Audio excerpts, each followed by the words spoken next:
Podcast Cinemação 493. Eu sou Rafael Arinelli e se hoje em dia edição de vídeos e filmes está na palma da mão, fácil de ser feito, né? Hoje nós vamos dar um passo além, né? Hoje a gente vai mergulhar em um nível de dedicação, de persistência que todo artista é exigido na edição de filmes e não seria diferente, né? Com a galera que tá ali batalhando e trampando com a edição. Hoje, para bater esse papo aqui comigo, eu tenho a presença de dois amigos aqui. Gustavo Heineken está entre nós, minha gente. Olha aí. E aí, gurizada, tudo bom? Prazer estar aqui. Vamos conversar bastante sobre esse assunto aí. Quero saber o que é que vocês vão falar. Vamos lá. Pega os cadernitos aí. E temos aqui uma estreia, né? Duca Mendes está entre nós. Olha só, o Duca é um cara que sempre estava ali, flertava com o Cinemação, mas nunca teve aqui, agora está. Enfim, juntos. Grande prazer. Já estávamos próximos, como você disse, mas agora no mesmo REC. Estamos aqui e pra sempre aí pra frente, construindo um monte de coisa legal. Cara, que demais ter vocês aqui. E hoje a gente tá aqui com essas duas pessoas talentosas, estudiosas, pra falar um pouco sobre essa arte, né, da edição, mas também a gente vai trazer algumas novidades pra vocês com esses dois que vão estar aqui comandando uma nova atração dentro do Cinemação aqui. A gente vai falar sobre isso, mas daqui a pouquinho. Primeiro, eu queria agradecer de antemão aqui a presença de vocês. O Heineken já é de casa, né? Mas o Duca tá chegando agora. Então, o Duca, a casa é pequenininha, mas é arrumada, viu? A gente aperta que dá certo. O Heineken já abre a geladeira, já fala que não tem café. É impressionante. Não, nem tanto, mas acho que a última vez que eu participei não foi do Oscar, não, foi de um... Acho nem lembro mais se foi... Né? Não, acho que foi Coringa, será? O do Coringa, do Joker. E eu costumo dizer que eu sou um dos responsáveis ao Cinemação parar de dar nota no final dos episódios. É verdade. Você tem esse registro, tá? É verdade, só pra não perder a piada aqui, toda vez que eu tô no Letterboxd aqui, que eu acabo de ver um filme e vou marcar, eu lembro do Heineken. Eu falo, ai meu Deus, será que eu posso dar nota? Né? Me sinto ali quase culpado. Já até pensei em parar de seguir o Duca justamente pra não ficar vendo ele dando nota pra frente. É que o Heineken ainda não descobriu o e-mail do CEO do Letterboxd, é isso. Manda limar. Manda limar, exatamente. Gente, vamos bater esse papo, mas vamos bater esse papo no segundo ato desse podcast. Vamos lá.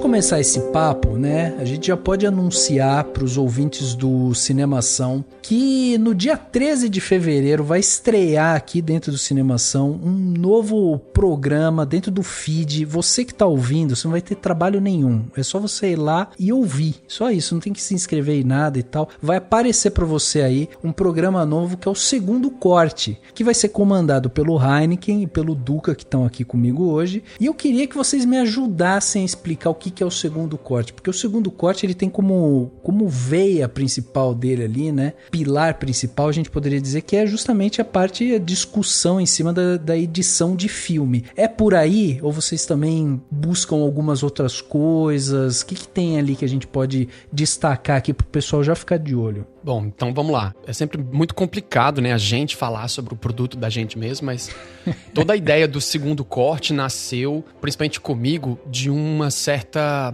agonia da avaliação de filmes, justamente, tipo, da crítica de cinema, principalmente na área de podcasts, né, cinema do Brasil, que se valoriza ou se pensa o argumento muito na questão do gosto, né? Tipo, em geral, você gosta do filme, então você tende a falar melhor e bem dele.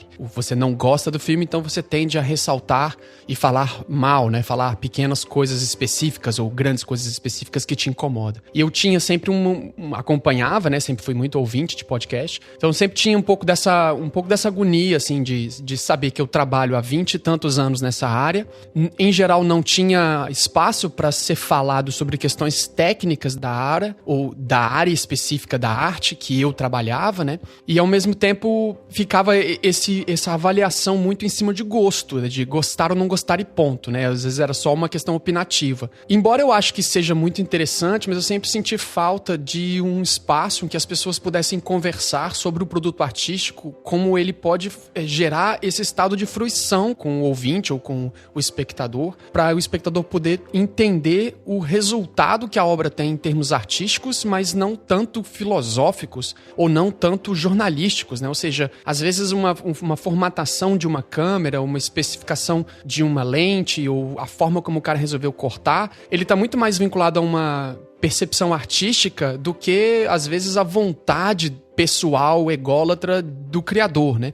E eu achava que a avaliação de podcasts, principalmente, faltava esse olhar e eu entendo por quê, porque muitas vezes as pessoas que trabalham com podcasts ou trabalham no podcasts ou fazem podcasts sobre cinema, eles não eram da área do cinema no sentido de que não trabalhavam em cinema. Sim. Ou arte como um todo, né? Em termos cênicos, no caso. E eu tinha tenho esses 20 e tantos anos de background como diretor, ator e editor. E aí eu ficava com essa coisa, assim, eu pensei, poxa, eu poderia chamar um artista, já tinha pensado no Duca já há muito tempo, que a gente trabalhou um pouco, né, eu fiz uma parceria com eles com o Audiovisuando, aí eu pensei, tinha que chamar alguém que primeiro fosse melhor que eu, se precisasse fazer alguma coisa e apresentar uma percepção de vida sobre essa questão da arte, seria mais aprofundado, então é uma pessoa que também me colocasse na berlinda de situações em que eu tivesse que melhorar o meu julgamento como artista, e aí eu convidei o Duca,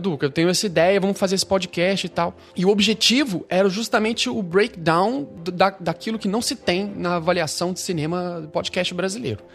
Que é, a gente pega uma cena específica por algum motivo que nos chama a atenção, a parte técnica, seja o movimento da câmera, seja a parte de edição exatamente, e a gente tenta desmembrar e fazer uma engenharia reversa de tentar entender o porquê que aquela cena é daquele jeito, tecnicamente falando. Em geral, toda a produção do episódio, ele nasce com roteiro mesmo, tipo, pego um roteiro do filme, se eu acho o roteiro do filme, aí eu leio o roteiro do filme, né, depois de assistir o filme, claro, e aí eu tento ver qual é o foco que esse filme tem em relação à técnica, tipo, se dedicaram muito, é uma relação muito próxima com a questão estética, técnica, ou ele é um filme voltado mais pra questão comercial. Entendi. E aí, por esse aspecto, eu tento fazer um paralelo com alguma teoria das aulas que eu dou, porque eu sou professor aqui também, e aí eu tento mesclar esse argumento, assim, tipo, ressaltar coisas dentro da edição do filme que mostram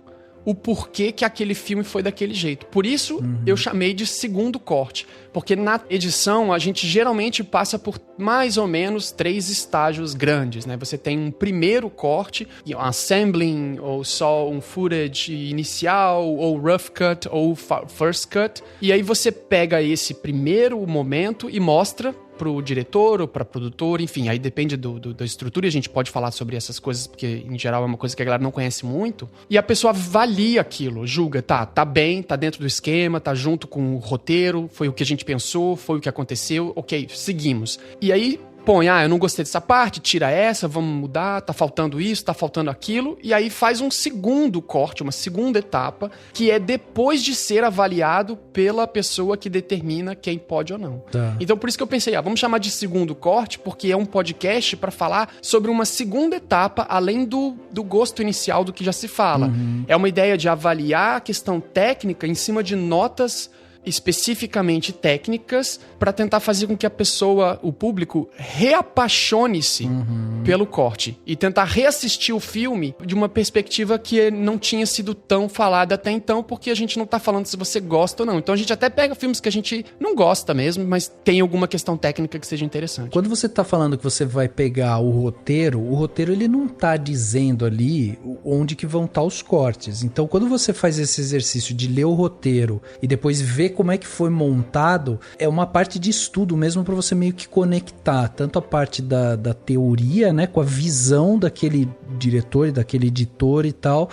Então você faz esse exercício, essa que é a brincadeira, tipo, eu tentar entender o que eles queriam passar com isso e como realmente eles passaram. No roteiro, muitas vezes um bom roteiro tem essas indicações, inclusive. Tá dizendo assim, entra Matias, acho até o exemplo que eu usei quando eu fiz o vídeo sobre o que é roteiro no audiovisual. Tipo, tá escrito assim, na etiqueta se lê Matias e ele entra pela porta. Ah, sim, Essa forma de escrever é meio que indica pro diretor que é um take de close na etiqueta. Embora não esteja escrito close na etiqueta, às vezes até tá, mas nesse caso, por exemplo, não estaria escrito close na etiqueta, mas pela forma de escrever o roteiro, o roteirista tenta, e engraçado, eu tive uma professora de roteiro aqui no Canadá que ela falava assim, o bom roteirista é aquele que dirige o filme sem o diretor saber.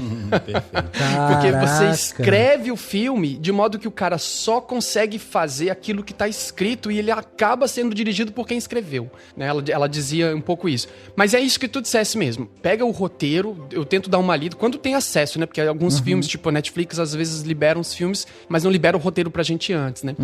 Então, quando tem acesso e eu tenho tempo, eu leio o roteiro e tento descobrir por que é que a visão final, ou seja, a cena final, ficou ou não ficou vinculada à matéria escrita. Então, às vezes eu faço um check, assim, tipo, aqui a gente tem 4 cenas antes de entrar o personagem, e no filme em final só tem uma. Então, eles tiraram 3, 4 cenas, ou tiraram muitas falas. Eu vou tentando fazer esse paralelo. E, às vezes, eu gosto de reeditar o filme, se eu tenho acesso à mídia.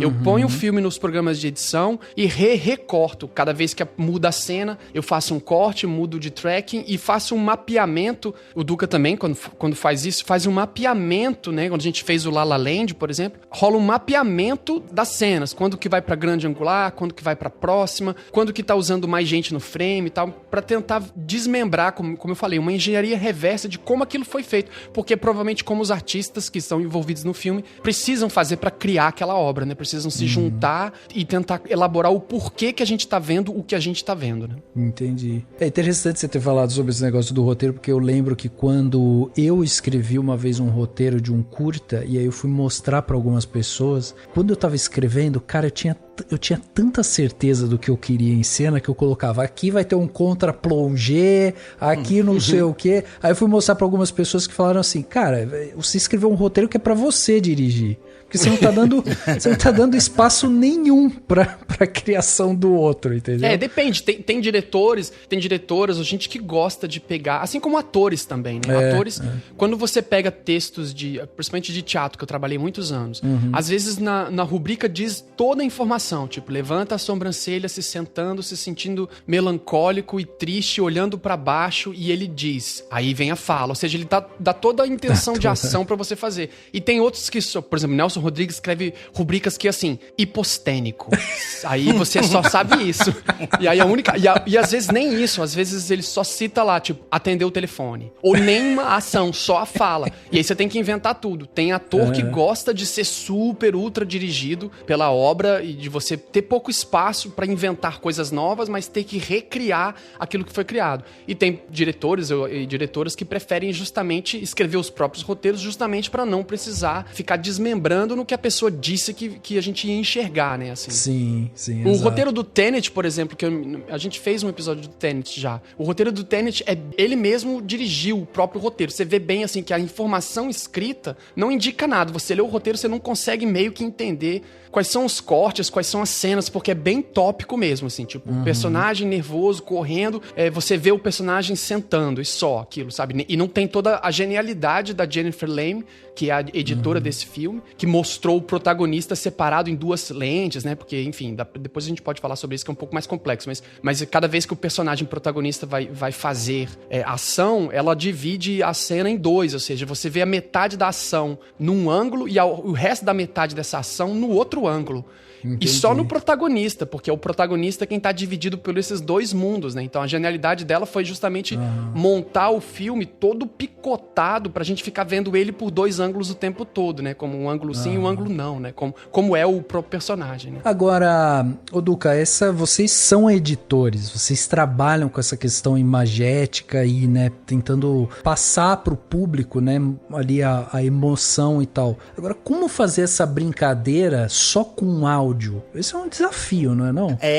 Na verdade eu vou até voltar um pouquinho que eu vou chegar nessa sua resposta. Primeiro eu queria agradecer o Heineck quando ele me apresenta lá atrás e fala que eu chamei um cara melhor, muito pelo contrário. Eu que só tenho a aprender com as aulas, inclusive quando Heineken cita Grécia para falar da atuação e tal. E o rabicho para complementar o que ele disse aí, uma das coisas que a gente esbarra também que são muito legais, que assim, tem um roteiro escrito, que é uma máxima, né? Não é o Duca Mendes que tá dizendo isso. Tem um roteiro escrito, tem um roteiro gravado e tem um roteiro editado, que é o filme no final. A gente às vezes tropeça nisso, né? Porque às vezes a gente vê uma cena que condiz com aquilo que tá escrito, mas às vezes a gente fala, caramba, isso aqui não tem quase nada a ver com aquilo ali. Tem intenção porque, né, pra citar o exemplo, como ele fala, vê na etiqueta escrito Matias. Às vezes na decupagem, a direção de arte não acharam uma etiqueta, não conseguiram produzir uma etiqueta, então vai estar pichado numa porta, por exemplo. Mas, né, tô aqui jogando fora aqui, né, o que pode acontecer.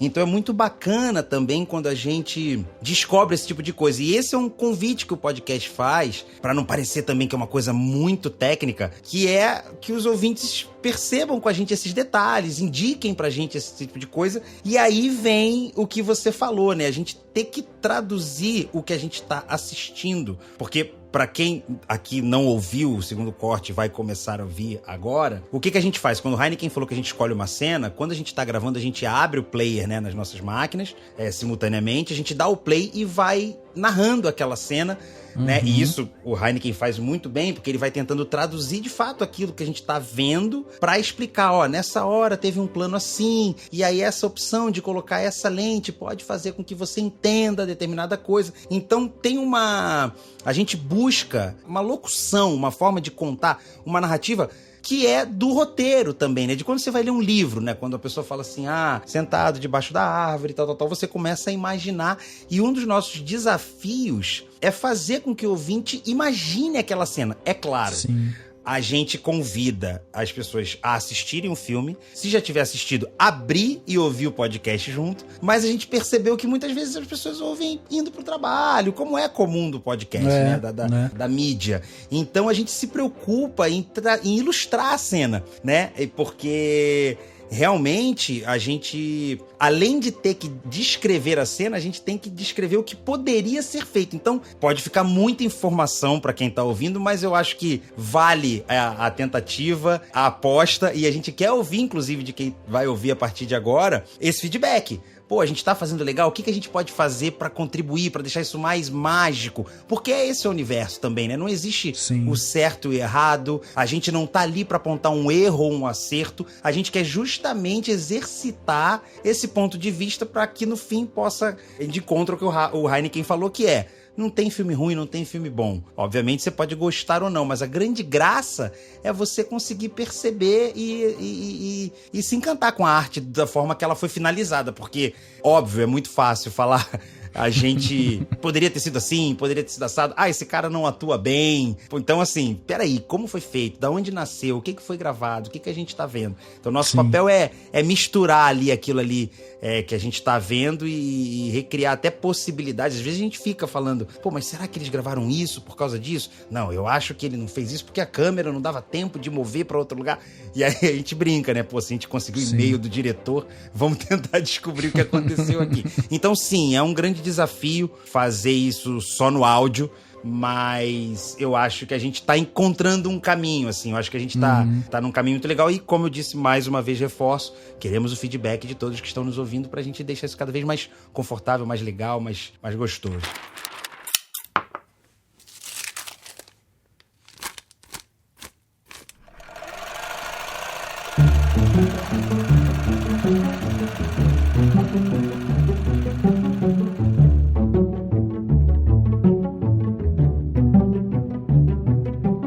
Uma coisa engraçada, Rafa, que rola também disso que o Duca tá dizendo, assim, porque o segundo corte nasceu dessa ideia, né? Então a primeira vez que a gente existiu na podosfera, por assim dizer, foi dentro do Sala de Edição, que é um podcast que já existe há bastante tempo, que é um podcast sobre pós-produção audiovisual brasileira, mas é bem focado para edição, por isso que chama Sala de Edição. Então, são episódios de edição mesmo, sobre editores, para editoras e tal. E aí eu fiz esse convite pra eles. Eu falei, eu tenho esse podcast, mas eu queria hospedar lá, né? Tipo, apresentar uma playlist lá, quinzenal e tal, que é mais ou menos a mesma coisa que a gente tá fazendo aqui. Sim. E aí a gente ficou lá, fez alguns episódios, 30 e tantos episódios lá, e enfim. E aí nesse meio tempo também, rolava, por exemplo, eu fiz algumas aulas, porque eu participei de alguns congressos aqui, eu moro no Canadá, né? E trabalho aqui, né? E eu fiz alguns congressos, participei de algumas aulas com alguns editores específicos. Aí eu meio que forçava a barra para participar com uma editora ou com um editor. Por exemplo, eu participei de uma aula com o Yorgos que foi o editor do The Father, o filme. E assim, a gente pediu para ele, e eu meio focado já no podcast, porque eu queria fazer um filme fazer um episódio sobre The Father, mas eu queria que ele pudesse falar... É o editor do filme, né? Tipo, ele abria a timeline. E aí, de fato, ele acontecia dele abrir a timeline pra gente e mostrar, tipo, nessa parte a gente fez isso, nisso a gente fez aquilo. E as escolhas da lente, eu fiz uma distorção aqui e tal. E aí, quando eu fui gravar o episódio, poucas vezes eu ainda brincava com o Duca, poucas vezes a gente pode dizer, aqui o corte foi por causa disso. Porque eu conversei com o editor e ele falou que era isso, sabe? Era isso. Então aí eu tentei fazer isso algumas vezes, porque tecnicamente é muito interessante ter acesso a essas informações, mas ao mesmo tempo também a gente às vezes tenta deduzir conforme a nossa experiência de 20 e tantos anos de carreira nessa vida audiovisual. Mas quando a gente faz material promocional ou no Instagram, eu faço às vezes uns trechinhos do episódio com o vídeo, a resposta de todo mundo é sempre assim, nossa senhora, mas a gente quer ver mesmo, tipo, porque aí a gente vê o momento que você corta. A gente fez uma live sobre o La La Land, porque agora me fugiu a pronúncia da editora, que na verdade é a diretora e roteirista do filme. Não é La La Land, é o Nomadland. Nomadland, eu falei La La Land? Não, eu acho que você tá falando La La Land. Não, eu tava aqui o tempo inteiro. Chloe Zhao. Tchau. Eu tô aqui um tempo atrás falando assim, La La Land? Não, foi mal. Fez o Nomadland, inclusive a live que a gente abriu a timeline, fez umas brincadeiras trocando trilha, né, fazendo exercício. Eu falei, Chloe? Eu falei, La La Land? Mas enfim. Não, eu que errei. Nomadland. Nomadland, desculpa, era outro land.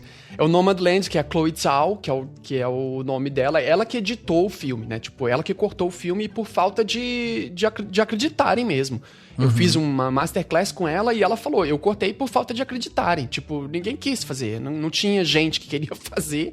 E eu fiz, e ganhou o Oscar, né? Tipo, o filme foi muito bom. E é interessante porque a gente resolveu, e isso foi muito legal, a gente resolveu fazer uma live de 1 hora e tanto, com a timeline aberta, com a timeline do... Porque assim, aí eu edito num determinado programa, o Duca geralmente edita em outro, e a gente tem approaches diferentes de como cortar os filmes também, ou como cortar trabalhos, né?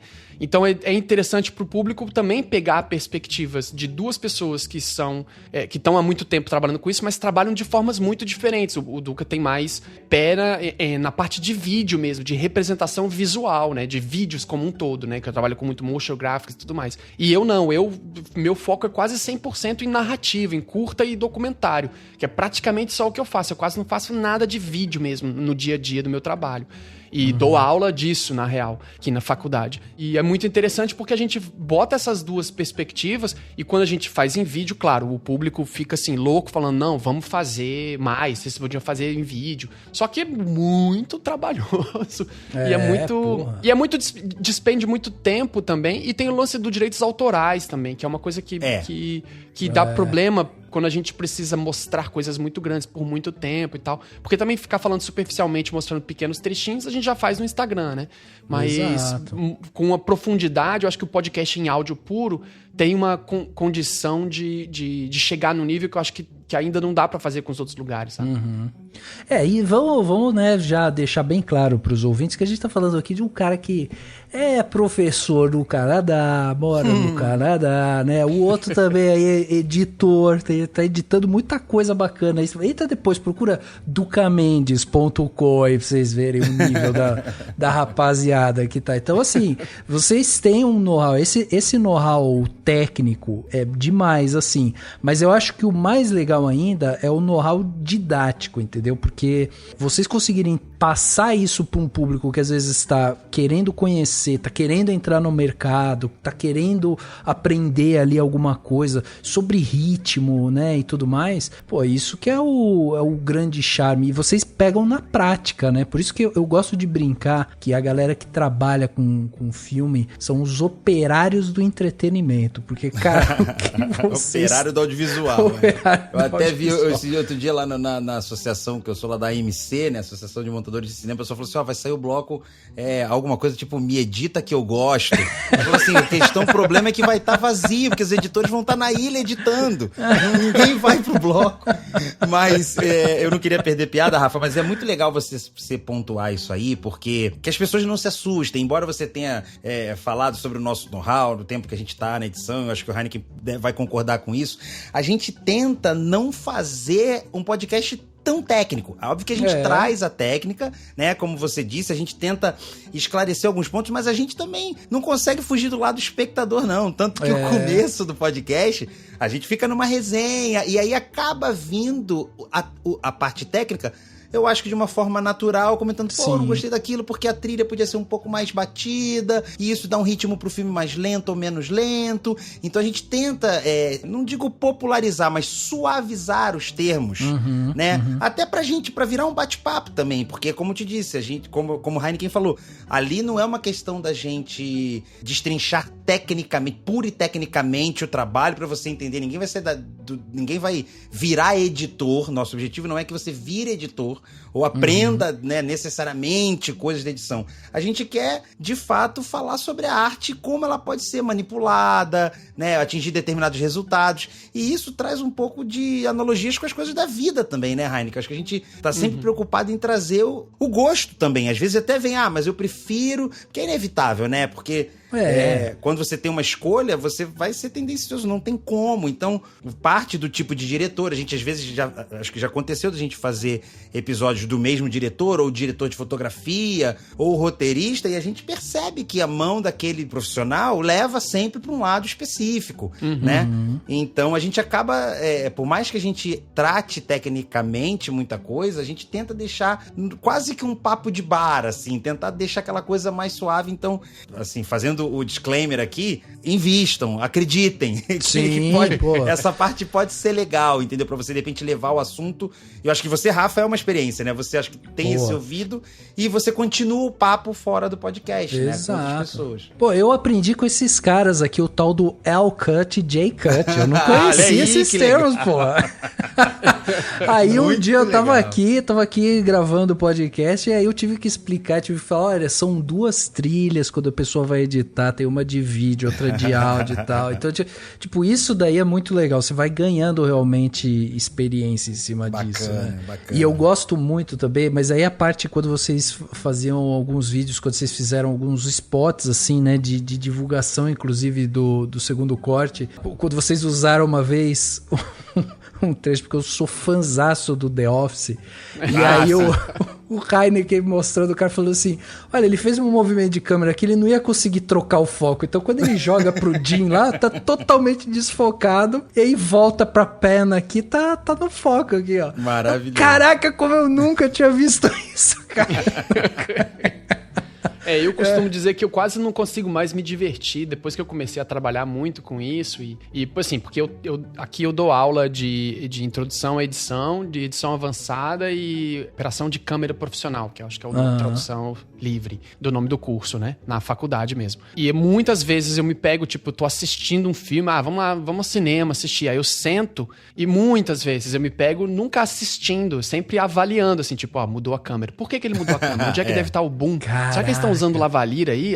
Será que eles editaram isso aonde? Eu fico realmente tentando o tempo todo, quando eu consigo mais me desligar disso, porque pra mim é uma grande diversão. Como eu sempre falo, né? E o Duca disse isso muito bem também. A gente realmente...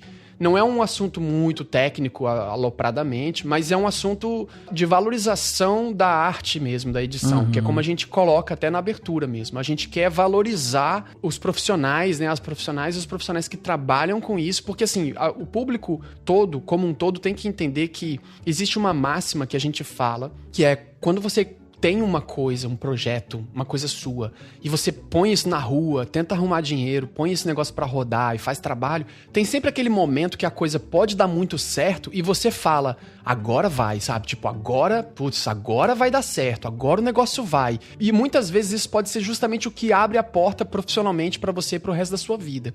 E eu costumo dizer que praticamente qualquer filme que entrou em circuito comercial a ponto de eu aqui, na minha casa, conseguir assistir ele, seja na Netflix, seja baixando ele, seja na locadora, seja qualquer desses filmes, ele é um agora vai pra alguém que tá há muito tempo querendo trabalhar. Não, eu nunca vou esquecer, Heineken, sem querer já interrompendo, quando nos primeiros episódios você cita um momento lá e fala assim, então, gente, muito cuidado quando vocês falam que o filme é ruim, isso é uma bosta, porque no mínimo tinham 300 pessoas trabalhando ali, todo mundo dando o seu melhor e ganhando seu salário, indo do dia a dia e tal. Então realmente é um pouco disso também, né? A gente entende porque eu acho que às vezes trabalho, o público... né? Às vezes o público encara muito, às vezes, o produto artístico como uma espécie de favor que os artistas fazem à sociedade. Você fala isso, que aí meio assim, tipo, não sei, eu escuto muito isso, assim, tipo, por que fulano tá fazendo? Eu inclusive, já escutei isso num podcast chamado Cinemação. Esse filme não precisava nem existir. Tem, opa. Falando assim, por que fulano tá fazendo esse filme? Deve ser pra pagar boleto. Não, e o parênteses, pra fazer uma bosta no cinema...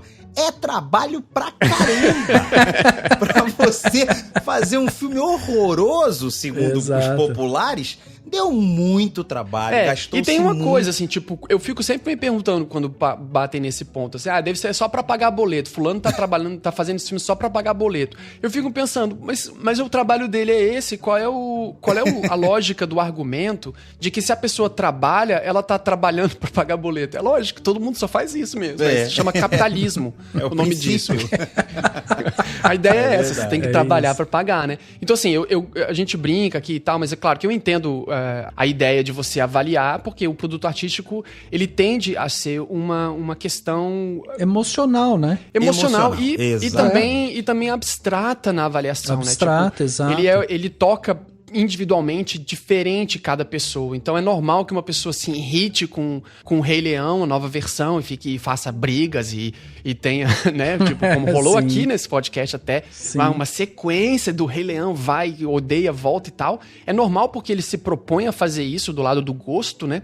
Mas ao mesmo tempo eu gosto de sempre lembrar que por mais que aquilo seja péssimo, ele de fato é a abertura de portas para algumas pessoas que estão numa situação que há muitos anos estão investindo. Eu trabalhei aqui com uma moça, por exemplo, que, cara, a família dela toda era da Colômbia, a família toda se juntou pra dar o dinheiro pra ela poder vir pra cá, pra ela poder trabalhar como segunda, terceira assistente de câmera num filme que foi com reshoot na chuva, na neve, pra trabalhar por uns 6 meses, e a avaliação que as pessoas fazem do filme é chamar ele de covarde. Falar, esse filme foi muito covarde na escolha. Eu fico, caraca, não foi, porque as pessoas envolvidas nisso, eles se dedicaram tudo que pode pra poder furar uma bolha social de preconceitos e tudo mais, enfim. E ele contém isso no filme. Eu entendo que se você quer falar que o filme tá lento, ele tá devagar, talvez tenha um aspecto técnico envolvido nisso que foi de propósito, ou talvez seja esse consumo de crack demais da internet que fez você querer tudo muito veloz, tudo muito rápido, pouco tempo e superficial o tempo todo, né? Então, o segundo corte surgiu meio que dessa ideia de tipo, tá, ok, você não gostou. Mas assim, depois de 2 horas assistindo esse negócio, ou de 50 minutos, você não consegue retirar nada que seja muito positivo, ou muito interessante, ou algum aprendizado de uma questão técnica, talvez esteja acontecendo porque lhe falta esse momento de parar e avaliar o porquê que o filme está apressado, por exemplo. Por que eles fizeram um filme confuso? Por que o corte do filme é obrigatoriamente para te fazer ficar confuso? Não, eu acho até que isso é uma coisa que a gente pode levar para várias áreas, né? Porque essa coisa da gente ter um pouco mais de parcimônia pra gente falar as coisas e da gente já julgar e já rotular ela, eu acho que a gente precisa ter essa calma, sabe? De chegar e falar assim, não é é bem assim.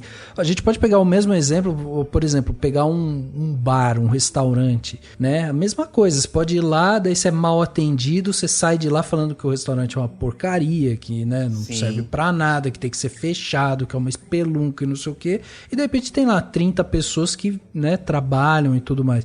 Então eu acho que é tudo isso, assim, eu acho que a internet acabou trazendo pra gente essa coisa muito visceral, assim, que você precisa já dizer, você acabou de assistir, você já tem que ir pro Twitter dizer se você gostou ou não gostou, porque já tá todo mundo falando, entendeu? E se você falar que você não gosta, daí você já é odiado, porque todo mundo que gostou te odeia porque você não gosta, entendeu?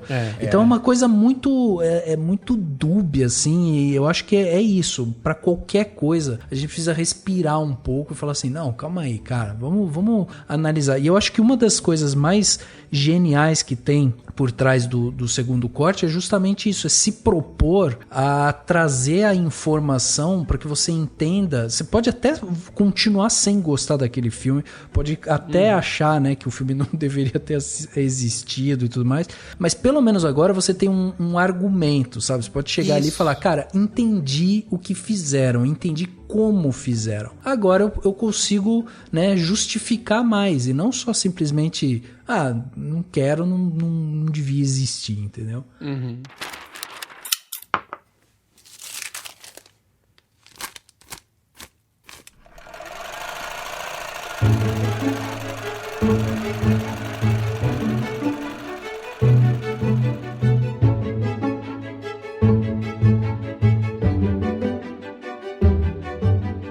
Tem aquela coisa, né? Primeiro tem o julgamento, isso com todos nós, né? Em relação a qualquer coisa, é baseado no nosso repertório, no nosso background. Então, assim, por que eu acho aquilo ruim? O quanto eu entendo daquilo pra poder fazer uma análise, né? Exato. Então a gente vai primeiro pelo gosto, mas mesmo o gosto é tipo a comida. Eu não gosto dessa comida porque ela é muito gourmet do chefe. Pô, mas aí você tem que passar por várias etapas de paladar pra chegar naquela comida, né? Então o que a gente propõe é meio que você falou, é criar, através dessas pequenas salpicar de técnicas, criar um distanciamento. Porque é o que você falou, tudo bem, você viu o filme, você tem que twittar na hora, mas se você der um passo pra trás e tirar o seu emocional, e você fala assim, cara, mas talvez eu achei lento, mas talvez tenha sido uma escolha do diretor ou do montador de fazer isso, porque o filme tinha uma história pra ser contada que eu preciso ouvir a pessoa falando, eu preciso olhar mais tempo aquele personagem na tela. Então peraí, o filme não é tão lento. Você naturalmente você vai reinterpretando aquilo, né? Então acho que é muito legal isso que você disse, porque a gente tem que se distanciar um pouquinho. Não custa, é que nem a pessoa falar, esse quadro não é arte. A arte é arte. Você gostando ou não gostando, a arte ela é arte, né? Você não pode dizer esse filme não é digno de se falar que é um filme. O filme é o filme, é o rolo, tá gravado, tá lá, gostando ou não, ele vai ser um filme. E às vezes é isso que o Duca diz também, às vezes é um pouco da gente ser mal educado artisticamente, né, na nossa sociedade como um todo. Exato. A gente tende a ter, sei lá, se você pega o ensino fundamental, eu dei aula em ensino médio há muito tempo também, quando eu morava no Brasil. E a gente tem, tipo, uma aula de artes por semana e 6 aulas de matemática e português, sabe? E a gente tem uma comunidade muito musical, mas com pouquíssimo, né? O brasileiro é muito musical, né? O pessoal fala que é um povo muito musical. Mas ele tem pouquíssima educação musical, pouquíssima educação culturalmente, educação cênica, né? A gente tem esses problemas que são estruturais, gigantescos e, enfim, dá mais uns 10 episódios só disso. Sim. Mas, por exemplo, é um pouco de reeducar as pessoas também. Não que a gente esteja reeducando, nem tem essa pretensão, né? Eu já faço isso como professor e o meu salário é de lá e é isso que eu faço. Eu dou aula para alunos aprenderem a julgar o frame e como eles compõem a cena do que eles precisam. E pronto. E no podcast, a gente de verdade quer fazer as pessoas gostarem de assistir o filme ou pelo menos terem um argumento em relação à história do filme para poder ver com mais carinho. Porque, por exemplo, a gente já fez um episódio do filme Sound of Metal. Sim. Filme maravilhoso. É o Som do Silêncio, se eu não me engano. Som do Silêncio, maravilhoso. E aí a gente, enfim, antes de fazer o episódio, esse também eu tive bastante privilégio de conseguir conversar com o Miquel, que é o editor do filme, em aula, assim, tipo, eu participei de uma conferência aqui no Canadá, e ele tava lá, não foi um one-on-one, assim, mas foi uma uma conversa com 10, 15 pessoas e tal. E uma coisa que ele colocou, e depois ele colocou até em alguns podcasts que ele participou, que a direção e a produção do filme foi pensada para tentar fazer o sofrimento do cara cronologicamente aparecendo muito claro na tela. E a solução que eles chegaram foi, a gente vai filmar isso na sequência. Ou seja, a primeira cena a gente filma a primeira vez, a segunda a gente filma na segunda, a terceira na terceira, e tipo assim, se o filme tem 20 cenas, a gente vai gastar 20 diárias e é isso. Não tem reshoot e não teve locação de produção, que normalmente o Duca, né, poderia também falar disso, tipo, um filme ele nunca é filmado na sequência que ele é escrito. Se filma a primeira parte vinculada muitas vezes ao clima. Tipo assim, se tem muita chuva numa semana, vão tentar filmar as cenas indoors mais naquela semana, e depois a outra semana vai ser. Isso porque eles preveem quando começam as filmagens. Então, nunca é vinculado à história as filmagens, quase nunca na vida. Na real, é muito mais trabalhoso e muito mais financeiramente pior, porque imagina, a primeira cena o casal tá no estacionamento, aí a quinta cena o casal volta pro estacionamento, a oitava cena o casal volta, e a última cena do filme, a 28ª cena, o casal termina no estacionamento. Então eles vão pro estacionamento e filmam todas essas 4 cenas de uma vez. Sim. Imagina você ir pro estacionamento, fazer depois você viajar pra outro país, fazer depois viajar pra outra cidade, fazer a terceira, e assim vai, e na 20ª cena você voltar pro estacionamento. Então é muito mais caro. Muito mais. Se for no Brasil, o estacionamento não tá nem mais lá. Já virou prédio. E tem uma outra coisa que eles resolveram fazer em película, o filme. Que também pra esse período do tempo, é muito caro. Então o produtor e o diretor falavam assim, galera, a gente tem X dólares pra revelar filme. Significa que na hora que eu apertar o REC da diabo da câmera, é pra valer, cara. Vamos, assim, evitar errar, porque não dá pra fazer de novo o take, porque não é digital. Queimou, entendeu? E isso fez com que todo mundo ficasse super tenso no set. E a tensão, você repara no filme mesmo. E a gente até fez esse episódio, porque tem cenas que os atores estão fora de foco, eles estão caindo, batendo na câmera, mal blocados, porque, na verdade, o que ele queria fazer era justamente esse aspecto do Raw, sabe? E quando a gente passa por esse aspecto, explicando o porquê, e você vai rever o filme fica com uma cara muito mais carinhosa, muito mais, pelo menos, mais... Você vê o trabalho envolvendo ali. E aí, para um pouco da ideia da história em si, se você gostou ou não, se conecta ou não, se você queria mudar alguma coisa, né? Quando fala que quer mudar, aí que eu acho engraçado, porque, sei lá, a galera quer mudar a coisa, mas não sabe exatamente o que, né? Fala, não gostei, essa cena devia ser diferente. Você sabe que eu tô lendo um livro agora do Facundo Guerra, né, que se chama Empreendedorismo para Subversivos. E ele tem um momento no livro em que ele fala especificamente sobre cinema, porque ele fala sobre um momento lá que ele pega um espaço em São Paulo e daí ele faz uma projeção pública, né? E aí ele coloca um filme brasileiro e tal, algum filme clássico brasileiro. Enfim, ele faz essa projeção pública e vai pra lá e assiste quem quer. E aí ele tava falando sobre isso, sobre o impacto, né, que o cinema traz pra população, pra quem assiste e tal, porque é uma obra que as pessoas assistem, elas se conectam, né, com aquela obra, assim. O cinema realmente tem esse poder, ele é muito mais envolvente do que algumas outras artes, assim.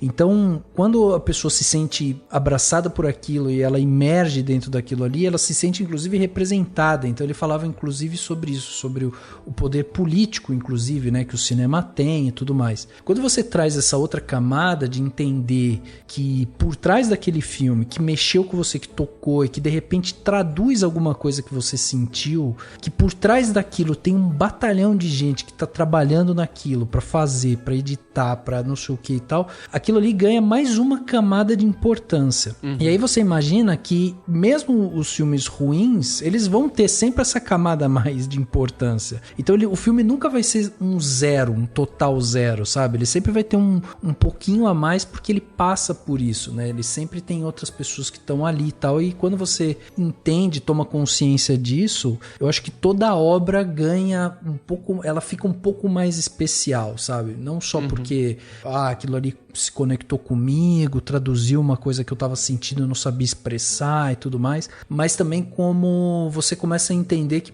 é o ganha-pão de uma galera, né? Em algum ponto desse desse processo, a pessoa, acho que você tá falando é sobre representatividade Exato, também, né? Perfeito. Porque é isso, em algum ponto, assim, é o cara que veio, pegou 5 ônibus pra chegar no set. Ou o diretor, que é o filhinho de papai, que ele tem um primo que também conseguiu estar no cinema e ele não. Enfim, você vai ter milhões de exemplos ali, que é quando você sabe o que acontece, é impossível você não se conectar, né? E dar valor, porque no fim todos nós queremos achar essa conexão. A gente quer se achar dentro do filme, né? Quando a gente não gosta, muitas vezes é isso, porque a gente não se conecta. Aquilo não tem nada que se conecte com a nossa realidade, ou se conecta com algo que a gente não curta. Mas no fim todo mundo tá procurando isso, porque o cinema é a grande graça da sala escura e tal, é você ser transportado para outro lugar. E o que você disse é muito legal do livro do Facundo, porque eu tô ligado dessa parte aí. E o segundo passo e encantador do cinema é essa projeção ao ar livre, né? Porque aí você pega a pessoa da rua de diferentes classes e pontos, distância e conexões e histórias. Então vai ter sempre algo para você se conectar. Então é fascinante, não tem como. E por fim, é o que você falou. Bastou se conectar com um ponto, você dá valor àquilo. Você às vezes nem lembra do que é a história, ou você nem lembra de determinado personagem, mas você vai ter um carinho pela forma que você viu, ou porque te lembrou de alguém, né? Então isso é fantástico, com certeza é. E deixa eu fazer uma outra pergunta para vocês sobre o segundo corte em si, né? A gente tá falando aqui sobre essa importância do cinema de entender um pouco, né, desse mergulho por trás da obra e tal, mas a gente também estava falando aqui um pouco sobre teoria, e eu queria pegar um ponto aqui dessa coisa da teoria, que é justamente os editores. Então vocês estavam falando que vocês pegam hoje obras e aí vocês destrincham para entender um pouco ali o que a pessoa pensou em fazer, pegam ali, né, o que estava no roteiro, entende o que o editor, o diretor quiseram fazer no produto final e tudo mais, mas vocês também pensam, analisam e tal, como os editores clássicos, tipo até uma Shoemaker, por exemplo, Ralph Dawson, o Walter Murch, por exemplo, né? Esses caras que tipo fizeram muita coisa no cinema, assim. Vocês trazem um pouco disso também pra falar, cara, tem isso daqui os caras fizeram lá, ó, lá na, sei lá, em um aviador, a Thelma Shoemaker tava fazendo isso assim, assado. Tem um pouco disso, assim, essa viagem também entre os editores. A gente conversou sobre fazer clássicos, né, Heineken? Não só pelos temas em si, os nomes, mas para trazer, de fato, dificuldades. Por exemplo, a coisa clássica. Hoje o computador, você tem milhões de ferramentas a um clique do mouse. Né? E não é muito tempo atrás que se cortava o filme, de fato, com uma gilete para juntar com outra parte do filme. Então, você, novo editor, nova editora que está nos ouvindo aí, quando vê aquele ícone do giletinho, é para cortar aqui, é porque era um gilete de verdade, que pegava o filme, a fita, cortava, emendava com outro pedaço, enfim, né? Tem vídeos e vídeos explicando isso no YouTube, mas a gente não chegou a se aprofundar e acho que fica aí até uma oportunidade pra gente fazer essa viagem, né, Raine? A ideia toda de trazer questões teóricas, ou às vezes livros, ou eu sempre tento, dentro do episódio, se vocês forem acompanhar, vocês vão perceber que boa parte dos episódios a gente sempre faz uma primeira parte prévia teórica de análise do porquê de uma relação histórica que aquele tema que a gente escolheu para aquele episódio, porque lembra, a gente assiste o filme e escolhe o filme, e para escolher o filme pode ser milhares de critérios, né? Um dos critérios que eu, pessoalmente, aí sou eu, Heineken, falando, eu gosto de escolher filmes que foram cortados por mulheres, porque eu acho que é uma forma de eu também ajudar o machismo estrutural e tal. Então, tipo, eu tento valorizar, não necessariamente esse é o foco da coisa, né? Obviamente, porque eu não tenho esse lugar de fala, mas eu posso tentar minimamente apontar direções. Então, eu meio que tento procurar por aí. E depois é tentar achar um filme que as pessoas possam assistir comigo, né? Que sim, o público possa, de fato, porque não dá pra eu falar, eu vou avaliar o curta-metragem que eu fiz aqui. Eu editei vários curtas-metragens aqui de umas pessoas, mas quem é que vai acessar? Sim. O cara não quer nem postar o curta porque ele tá com vergonha. Não mas eu fico lá, posta essa desgraça, meu trabalho tá ali também. Ele, ainda não tô sentindo, porque o cara é o diretor, ele que decide, né? Não posso fazer nada. Então não dá pra eu ficar também avaliando uma obra de arte que não vai ter acessibilidade fácil pro público, né? O público não vai ter condição de pegar. Então quando a gente pega filmes que são muito B, muito C, muito assim, o tal chamado filme de arte, que quase ninguém consegue acessar, Em geral, a gente tem mais facilidade de falar, porque ele, obviamente, tem mais estruturas, porque o foco dele não foi necessariamente um retorno financeiro, mas sim um estudo estético do produto.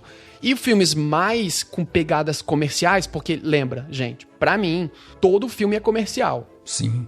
Para com essa bobagem de ficar falando filmes comerciais, filmes não comerciais. Tem filmes que o foco é retorno financeiro mesmo. O foco é esse. E tem filmes que o foco é teste de elenco. Tipo, eu vou fazer um filme pra testar a equipe, pra ver se a equipe tá boa o suficiente pra eu fazer o próximo. E tem filmes que é pra botar meu nome no caminho do jornal, tipo isso. Cada um vai ter um motivo meio focal daquilo.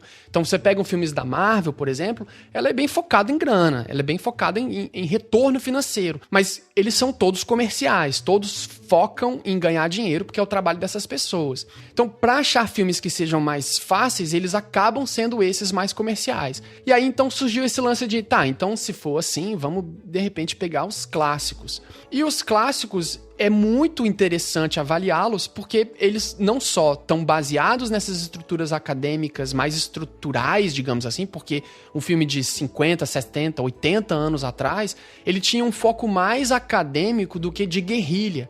E hoje os filmes feitos, né, com filmmakers e pessoas de filme mais frequentes ou mais atuais, mais correntes, tem uma tendência a serem mais de guerrilha, né? Tipo, nem sempre todo diretor de grandes clássicos de verdade estudou cinema, de verdade passou por uma escola de cinema. Sim. Mas você vai encontrar muitos que passaram. E você vai encontrar muitos cinematographers que passaram naqueles clássicos. E que passaram e que foram, de fato, ler o Murch, e de fato foram ler os clássicos e tentaram aplicar aquelas técnicas lá. Mas as técnicas, essas teorias, elas também são clássicas. Então é meio que impossível, porque é meio que do universo imaginário do público participar do resultado artístico.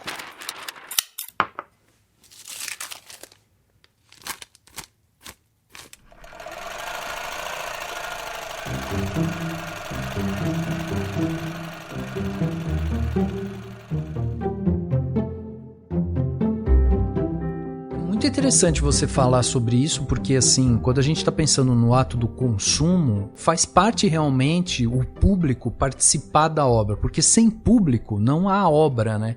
Então, quando a gente está falando aqui justamente sobre essa questão do consumo, do público usufruir aquela obra que foi realizada e tudo mais, existe essa relação, né? Então, assim, independente da técnica que vai ser usada para edição ou o que foi usado no passado, é importante a gente entender que existe essa conexão empática entre obra e espectador, né? Sim, se a gente quiser analisar numa espécie de gráfico, a proporção do que o produto artístico representa em relação ao consumo no momento da fruição, a gente pode estabelecer assim, existe o artista e ele tem 100% de artista. Existe uma ideia que esse artista tem e a ideia em si é um 100% e o artista é uma parte dessa ideia, ou seja, só parte dessa ideia o artista absorve. Se eu quiser fazer um filme sobre estupro, por exemplo, eu tenho uma experiência de vida sobre esse tema. Então eu só vou conseguir falar sobre esse tema dentro do meu escopo desse tema. Só que o tema estupro é muito maior do que eu, por exemplo. E existiu antes de mim e vai existir depois que eu morrer.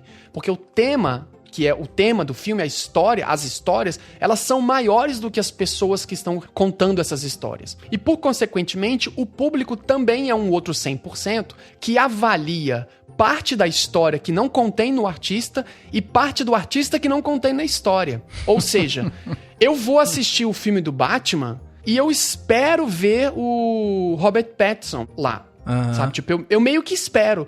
Se eu for ver o Batman 2, o The Batman, e eles, sem me avisarem do nada, entra um outro ator fazendo Batman, pode ser que eu fique achando estranho, pode ser que eu não goste do filme, pode ser que eu não consiga embarcar no filme, porque eu espero que também o ator, que eu sei quem é, esteja fazendo esse personagem. Porque à plateia também cabe a avaliação do artista antes da obra, mas também da obra em si. E a arte como um todo é essa amálgama do meio do caminho que inclui ideia, pessoa que faz e pessoa que consome. Isso significa que é um pouco genérico praticamente qualquer produto artístico. Então dá pra você pegar um filme super clássico, destrinchar ele em uma teoria sobre alguma coisa mais aprofundada e chegar num resultado social muito claro de avaliação. Mas também dá pra fazer isso com um filme de guerrilha feito com um casamento, por exemplo, sabe? Porque esses conteúdos estarão dentro desse ponto, né? Então, eu sempre tento, mas para evitar, justamente provando o contrário dessa minha fala toda, que é evitar ficar chato demais, né? Ficar apontando coisas muito acadêmicas, mas eu sempre tento, assim, ok, o que é que, por exemplo, no livro, no Piscar do Óleo, que eu acho que é Num Piscar de Olhos, eu acho que esse é o nome em português, que é um dos grandes clássicos livros que se usou e se usa muito como referência acadêmica, né? Do Walter Murch. Então,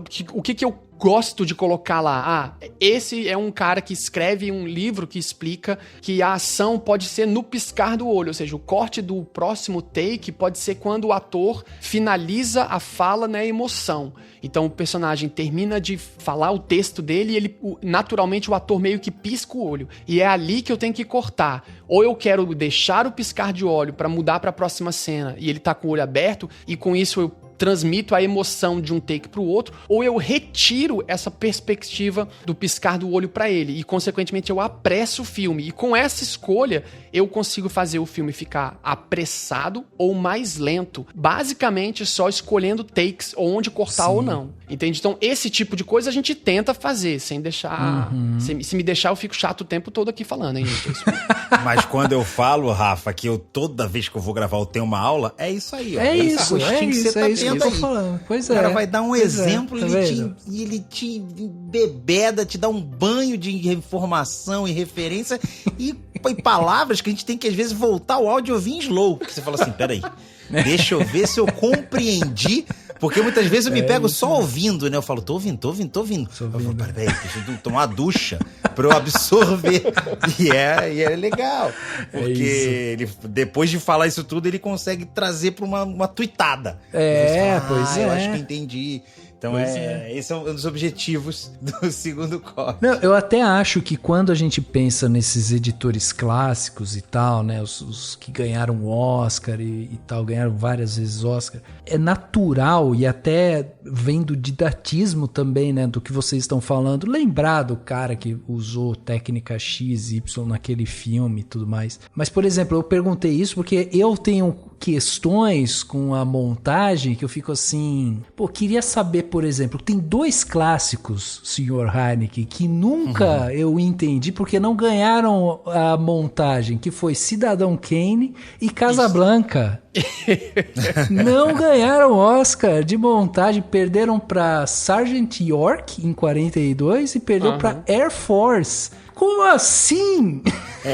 Aí a gente tem que também fazer aquele parênteses que a academia é um negócio questionável. Não, totalmente. E não posso deixar de citar que agora, no mais recente, se eu não me engano, ano passado, na parte que é transmitida a premiação, montador estava fora, né? Eu acho que rolou isso. E é uma loucura, porque assim, lembra lá atrás quando eu citei os editores aqui, pra não lembrar, não errar falando exatamente quem citou isso, que é o filme escrito, o filme gravado, né? E o filme editado.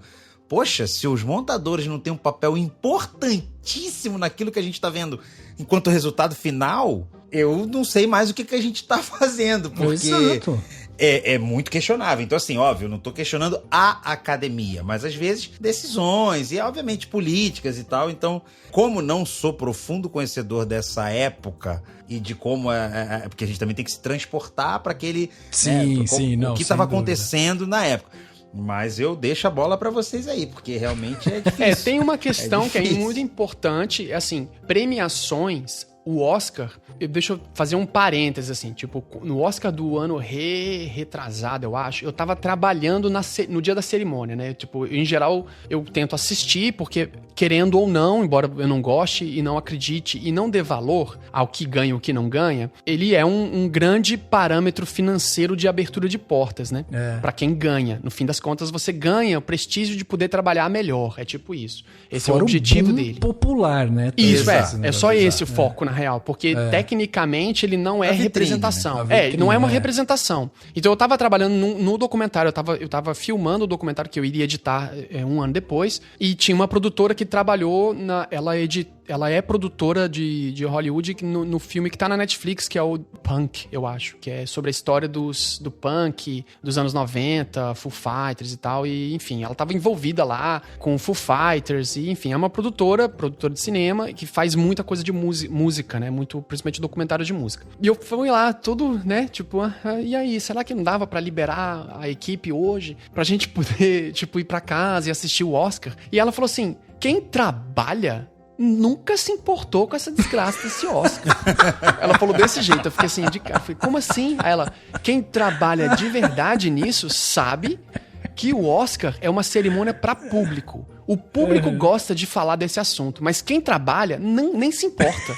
Porque você sabe que o filme que ganha não é o filme que é bom, não é o filme que é melhor. Exato. É o filme que gasta mais dinheiro pra estar lá. É isso. É uma relação política. Aí eu tento defender, às vezes, eu entendo, eu sei que é, mas ao mesmo tempo tem aquele gosto, né? Ganhou o Oscar, sabe? Tipo, um dos filmes que eu mais curti assistir na vida, mais recente, que é o Mother, do Aronofsky. É um filme que eu acho brilhante em vários aspectos, acho maravilhoso. Ele nem sequer estava nos indicados. Exato. E a gente precisa entender que premiações, elas, não é um bando de gente que vai procurar filmes bons para poder concorrer. Isso é muito importante. É o contrário. O filme que quer participar daquele lugar, que vai lá e fala, oi, você tem espaço? Deixa eu botar esse meu filme aqui e quero que o meu ator concorra como coadjuvante.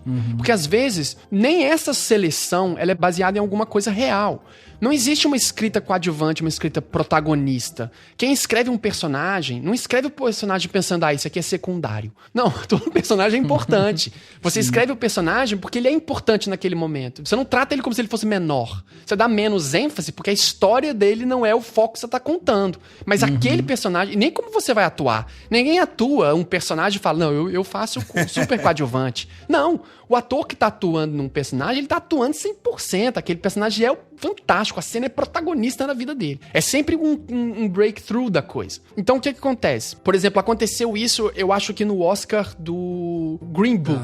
As pessoas ficaram discutindo muito do lance do racismo, do fato do personagem negro do filme, Green Book, estar concorrendo a Oscar de coadjuvante, ao mesmo tempo que eu acho que o Rami Malek, que era o do Oscar de concorrendo a ator principal com o Bohemian, eles estavam, sendo racista nesse sentido. Mas na real, não. Na verdade, a produção do Green Book decide botar o Green Book para concorrer e escolhe botar aquele personagem como coadjuvante. Exato. Porque ele tem chance de ganhar como coadjuvante. E talvez não tivesse chance de ganhar como ator. Então, assim, não é que existe uma coisa má. Não, você vai concorrer a coadjuvante. Não. Eu é que decido se eu quero botar o meu personagem lá e se ele vai ser. Então, esse é o primeiro ponto que a gente tem que avaliar. E depois, quem julga isso, muitas vezes, não tá levando em consideração todos os aspectos dos destrinchamentos técnicos que se refere quando você tá falando, por exemplo, de montagem, né? De cortes de filme. Às vezes é um aspecto mais geral, tipo, a história do filme tá super bem contada, eu consigo. E às vezes não. Às vezes é um aspecto técnico que faz até esse filme ganhar. Nesse caso desse ano, especificamente, e eu sempre cito, já citei isso várias vezes, tem um filme muito clichê que é o Bohemian Rhapsody, que ganhou como Oscar de melhor edição, e muita gente, principalmente do Brasil, por causa do Thomas Fly, que fez um vídeo analisando a cena do coffee shop, analisando a cena desse filme, e fez um vídeo em inglês falando de como esse filme consegue ganhar o Oscar de melhor edição se ele é super mal cortado e louco, e depois o Gaveta, no Brasil, fez um vídeo paralelo, né, exatamente o mesmo conteúdo em português, e aí virou, pelo menos nos 2 lugares que eu tenho acesso de gente, passam a odiarem o filme, como é que esse filme ganhou melhor edição? Mas existe um aspecto técnico atrelado por que aquele filme, principalmente aquela cena, foi cortada. A gente até fez esse filme. E eu provei por A mais B que aquela cena, você tem 170 e tantos clipes cortados, mas as cenas, a 8ª e a 9ª cena depois daquilo, você tem a metade dos clipes cortados. Porque naquele momento da cena, a banda era confusa e tudo se voltava ao Fred Mercury. Então, ele era o protagonista da banda, mas a banda não se sabia, eles textualizam. Nós não sabemos o que nós somos. E todo take é assim, você vê baixista, Fred, guitarrista, Fred, produtor, Fred, sabe? Tipo, ele intercala um monte de corte pra sempre voltar ao Fred. Todas as cenas do Fred, o Fred Mercury tá centralizado e todos os outros estão descentralizados. Então, era uma ideia de tentar mostrar que eles estavam em construção, mas que precisava daquele cara como sendo o foco principal. Eu não sei se as pessoas que avaliaram esse filme pensaram nisso, mas se eu fosse uma pessoa a julgar a edição daquele filme, esse seria um aspecto. Só que talvez tenha gente que vai julgar por outro. Sim. E aí, consequentemente, o filme vai ou não ganhar, mas isso não quer dizer que ele foi, julgado por editores, e 2, que ele foi focal no aspecto de dar ou não dar. Então, assim, Cidadão Kane não ganhar a melhor edição é meio irritante. Mas... porque a cinematografia do Cidadão Kane, né? Tipo, a parte de fotografia do Cidadão Kane é a coisa que é mais importante na história do cinema, praticamente. Tipo, exato. Não existe alguém que vai estudar cinematographer na história e que não vai ter que ver aquele filme lá, sabe? Não tem como. Tipo, é um marco real. Mas ele não ganhar melhor edição é estranho mesmo. Só que você pensa que ele, na real, foi avaliado por pessoas que não estavam necessariamente avaliando questões técnicas, e o filme também não quer ganhar, porque não fica fazendo campanha pra edição, mas bota na edição, mas faz campanha pra outra coisa, porque é isso que eles querem promover, entende? A gente não sabe como é que era a campanha em 42, né? Mas de qualquer forma, acho que fica um desafio aqui pro Heineken ir assistir Sergeant York e Cidadão Kane e fazer o comparativo. Vou fazer. Fazer a nossa análise,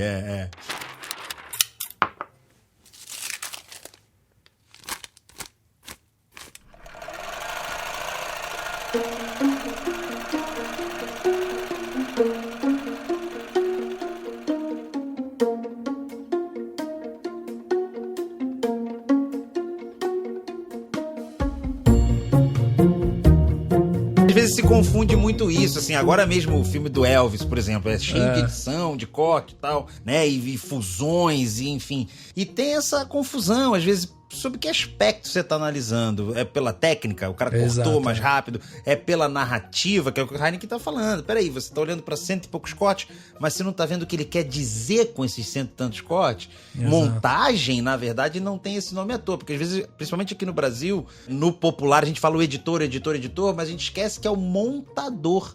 E montar uma história é muito mais do que editar, né? Editar, que é corta, cola, substitui, é de fato a parte da ferramenta, né? Da execução. Mas muitas vezes você vai pegar um filme e você pode montá-lo de diversas formas que não tem nada a ver diretamente com editá-lo.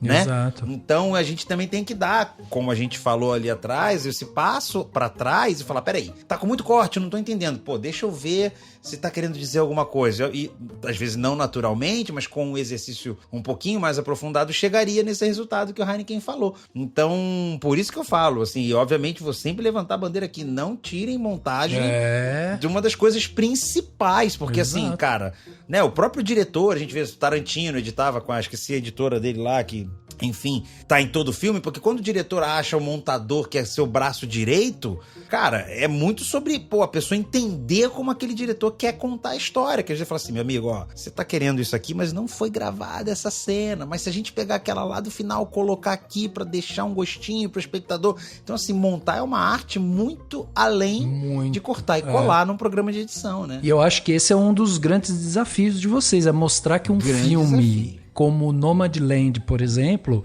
ele tem uma profundidade na montagem que tá, sei lá, quando você pega Elvis, também vai ter, mas são edições completamente diferentes, assim. Completamente diferentes. Né? São linguagens e tal, outra coisa. E aí, esse que é o grande desafio, porque talvez pro grande público, a coisa do entertainment, né? Você chegar no cinema e ver aquele filmão do Elvis com cores e luzes e efeitos, aquilo ali é, isso daqui é um show. Aí você vai ver Nomadland, você fala, não é tanto, não tem efeito. Nem precisava de editor. Nem precisava de editor. Não, mas é que é engraçado, porque a edição que a gente não vê, muitas vezes foi a mais difícil, porque assim, a pessoa que não tá acostumada, ela acha assim, como tem um roteiro, é só pegar as cenas gravadas e juntar. Calma, gente, às vezes não é bem assim. Como eu disse, sempre bato nessa tecla, não foi gravado o que estava escrito, gravaram outra coisa. Mas gravaram, o diálogo, né, o Heineken comenta isso muito no segundo corte. Um diálogo, ele é gravado, a cena onde aparecem as duas pessoas falando, aí tem a câmera que grava só uma pessoa, depois grava só outra pessoa. Então, quem começa falando? Que horas eu corto para as duas pessoas? Que horas eu corto para reação? Então, você imagina nesse simples diálogo de duas pessoas ali... Quando eu vou ver pergunta e quando eu vou ver resposta, né? Quantas montagens eu posso fazer e posso fazer você ter dó da pessoa que tá falando do personagem A ou ficar do lado do personagem B, porque eu mostrei mais um, mostrei outro. Então, não necessariamente o que tá escrito dá pra montar daquele jeito. Então, quando você vai montando, o diretor vai olhando e aí vai batendo uma bola, você vai conversando com o diretor, vai entendendo, chegando no lugar que às vezes nem foi imaginado, porque o acting do ator foi um pouco diferente e a trilha que foi composta com o cara que tá compondo ali teve uma sensação diferente, a cena vira outra coisa. Então, montar é descobrir o que o material bruto vai te dar. Então, não é só efeito. E tem um lance de trabalho também, às vezes, de consertar, né? Porque montagem... Não, também. Na maioria das vezes. Né? É muito sem querer falar mal de ninguém, mas na maioria das vezes. Acontece. É muito de conserto. Achar solução. Por exemplo, o último curta que eu fiz aqui, né? Que eu cortei aqui do produtor que trabalha comigo agora. Ele gravou num bar, né? Tipo, é uma cena de bar. Então é um over the shoulder o tempo todo em bar. E bar é bem simples, assim. Mas chegou um determinado momento que a gente já tinha terminado o primeiro corte. Já tava, na verdade, avaliando. Tava no fine cut, que é tipo o quarto corte depois que já tá tudo pronto. Já tava compondo trilha e tudo. Aí ele falou, esqueci de falar uma coisa. A gente tem que apagar as garrafas do bar. Porque ninguém conseguiu dinheiro pra pagar pra Johnny Walker, enfim, pra Macallan, pra estar lá atrás. Então a gente, de verdade, vai ter que apagar. Aí aí fui lá, eu abri todo o projeto e manualmente, uma por uma, borrar as garrafas dos fundos quando aparecia. E o maior trabalho, que demorou meses, foi mandar pra ele e mandar pra um outro produtor pra ele avaliar se tava borrado o suficiente pra não passar no departamento jurídico, assim. Pro departamento jurídico, se tiver desse borrado tanto...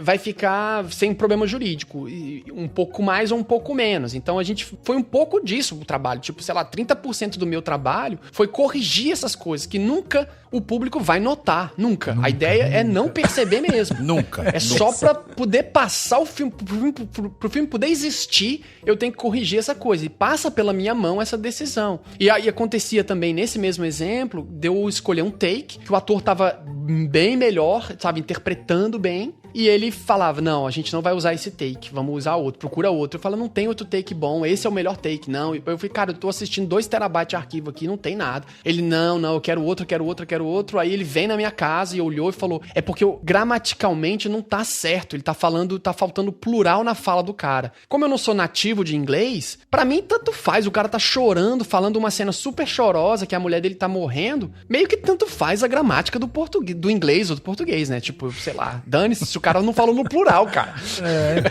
Mas é o diretor. E ele decide. E ele falou, eu quero outro take. E aí o lance foi recriar a cena emocionalmente pra caber um cara desemocionado falando um inglês correto no meio de uma cena em que ele estava chorando falando um inglês mais ou menos errado.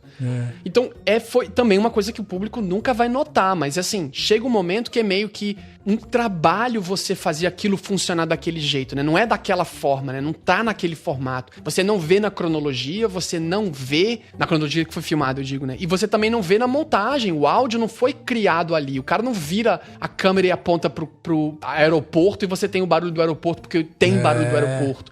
Não, tudo é 100% inventado. Então é muito divertido fazer esse breakdown pra desmembrar isso num pedação gigante de coisa, pra chegar à conclusão de que tudo ali é meio que intencional daquele jeito. E por isso saiu desse jeito irritante, chato, cansativo, ou animado, ou festivo, ou whatever, né? Você sabe que essa cena que você falou me lembrou agora do Poderoso Chefão, né? Porque tem uma cena assim no primeiro filme. Você tá pegado aos clássicos mesmo, né, cara? Pô, tô. Mas tem uma cena em que aquela que o Michael, ele acaba sendo sequestrado, né? E aí, na hora que eles estão indo embora, eles descobrem que o Dom Vito não morreu do atentado, né? O Dom Vito tá vivo. E aí, o cara lá, que é o grande vilão e tal, ele solta uma frase e aí o Coppola faz uma montagem que é impressionante, assim, ninguém percebe isso, que é o personagem, ele dá uma olhada pra baixo e quando ele olha pra baixo ele tá com o chapéu, meio que esconde um pouco a boca dele, o Coppola juntou um pedaço de uma outra frase que o cara falava em outra cena, só pra completar aquilo ali. Só que como você não vê a boca dele, porque tá meio chovendo, então ele abaixa a cabeça assim com o chapéu, né? Então ele fala aquela frase do tipo, Michael, mas você vai ter que ver, a gente vai ter que ver isso, não sei o que, tipo, fala um negócio assim, e era a frase que precisava pra fechar aquela cena com o tom de ameaça que precisava, sabe? Ele descobriu que o Dom Vito não morreu, ele não podia matar o Mike naquela hora, mas ele precisava deixar um ar de ameaça. E daí ele não tinha essa cena naquele momento. E aí ele pega o trecho que o cara falou em outro momento, em outro take, e só junta ali. E assim, não é um erro, entendeu? Não existe nenhum erro de... foi o que vocês falaram, uma correção. Foi feita uma correção na montagem. Sim. É genial isso, pô. Às vezes... Isso rola muito. Muito. Às vezes é uma proposição estética naquele filme Cherry com o garotinho, que não é mais garotinho, mas que a gente vai ficar chamando de garotinho sempre, o Tom Holland. Sim. O filme Cherry tem uma cena que ele, enfim, o personagem senta na frente do assistente social e começa a falar que, tipo, eu acho que tipo, você tá precisando de prescription de drogas e tal. E aí, ou você já usou droga, alguma coisa assim. E aí ele responde, não. E aí volta pra ele. Então a câmera tá assim, olhando o assistente social. Aí ele fala, você tá precisando de alguma coisa? Sei lá. E aí faz, cara, quase, sei lá, 12 frames, assim, tipo, vira pra ele e fala, não. E volta, tipo, não. E na real, o frame é tão curto que parece um erro mesmo. É muito pouquinho, assim, não, porque a vergonha do cara de aparecer é tão grande que assim, é um negócio muito rápido. Quando eu vi, eu achei tão bizarro, tipo, como assim? Aí eu fui ouvir um podcast com os editores, né, com o editor que trabalhou com os irmãos, que é quem dirigiu esse filme.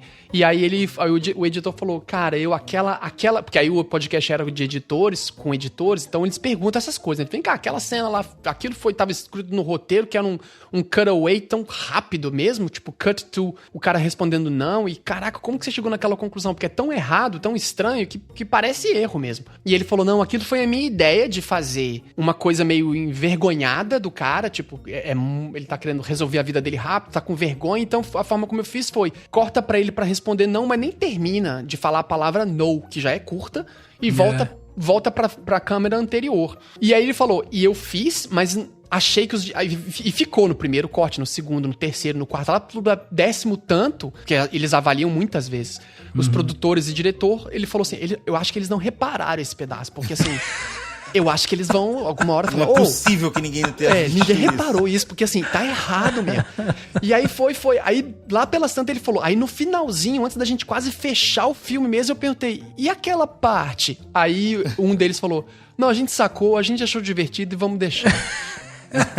Aí ele, nossa, que medo. Porque foi uma proposição. Às vezes a diretora, a montadora, às vezes propõe uma coisa, tipo, eu quero como uma ideia mesmo, sabe? E aí, muitas vezes encontram, não é pra ser assim, a gente não quer, ou então corta essa cena. Eu sempre cito pros meus alunos as cenas clássicas, assim, tipo, você vê um personagem falando, sei lá, 2 personagens estão se beijando. Aí um pergunta pro outro, você é casado? E aí corta pra ele falar, não. Se você insere um insert de uma aliança entre uma pergunta e a resposta, você faz o personagem tá mentindo, né? Porque você fala, você é casado, verdade. Corta pra aliança, volta pro cara falando, não, ele tá mentindo. Se você insere a mão sem aliança, ele tá falando a verdade. E às vezes você propõe isso, porque você quer que a plateia saque, né, que ele está mentindo, põe isso no corte, e lá pelas tantas, o produtor, que é quem vai dar a palavra final em geral, né?